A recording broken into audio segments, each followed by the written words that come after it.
individual was going to have rights and freedoms enshrined in writing in a sacred document called the Constitution, where things of permanence lay.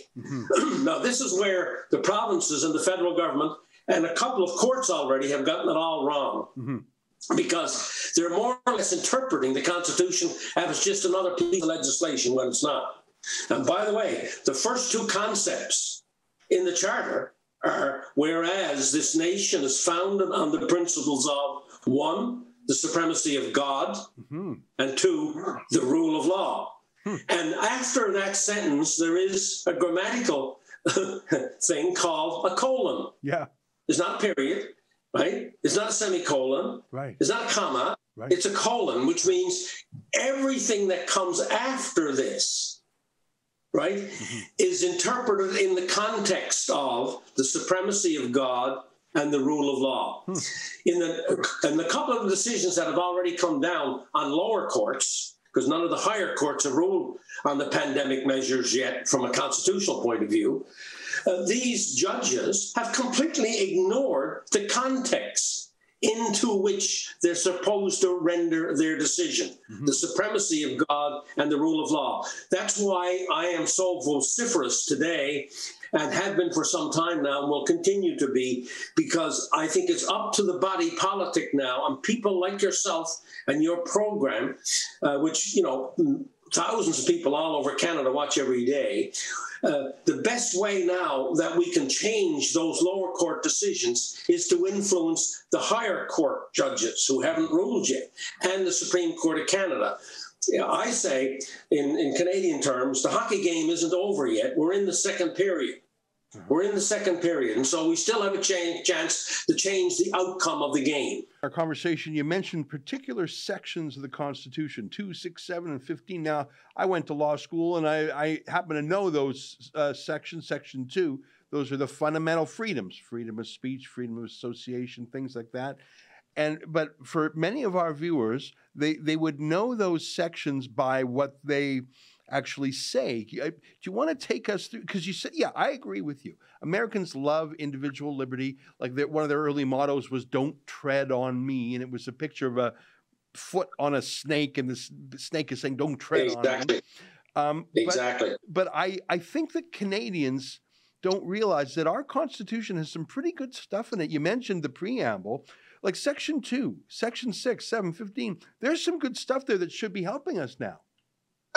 Absolutely. I'm so glad you put it that way. And they got to help us. We've got to, as citizens, ensure that what is written in this sacred document gets honored by the courts. And like you said, Section 2 says freedom of speech, right? Freedom of expression, freedom of the press. Freedom like of yourself, conscience and belief. Like freedom of conscience, freedom of religion. Yeah. That's in Section 2. And then the freedom to assemble and the freedom to associate.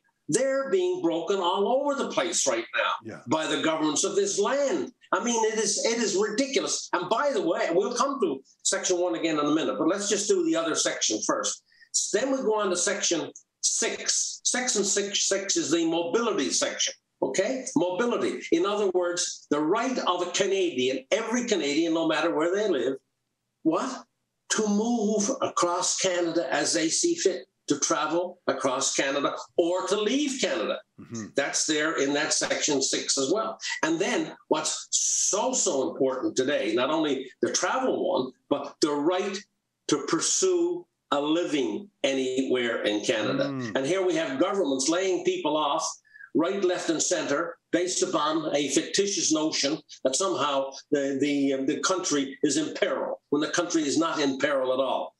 And then we go on to Section I love beautiful section 7, right? The right to life, liberty, right? And the security of the person.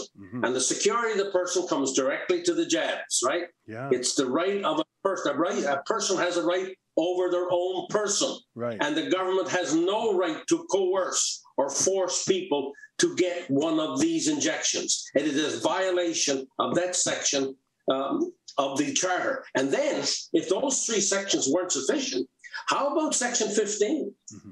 Equality before the law. Every individual in Canada is equal before the law. Now, right now here in Parksville, British Columbia, where I live right now, I am not equal before the law. I am not allowed to go certain places in this city that other people are allowed to go to because of my medical status. Okay, so that my rights are being violated under Section 15 as we speak.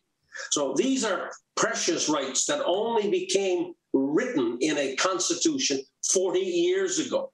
And they weren't put there lightly by me and the other first ministers at the time.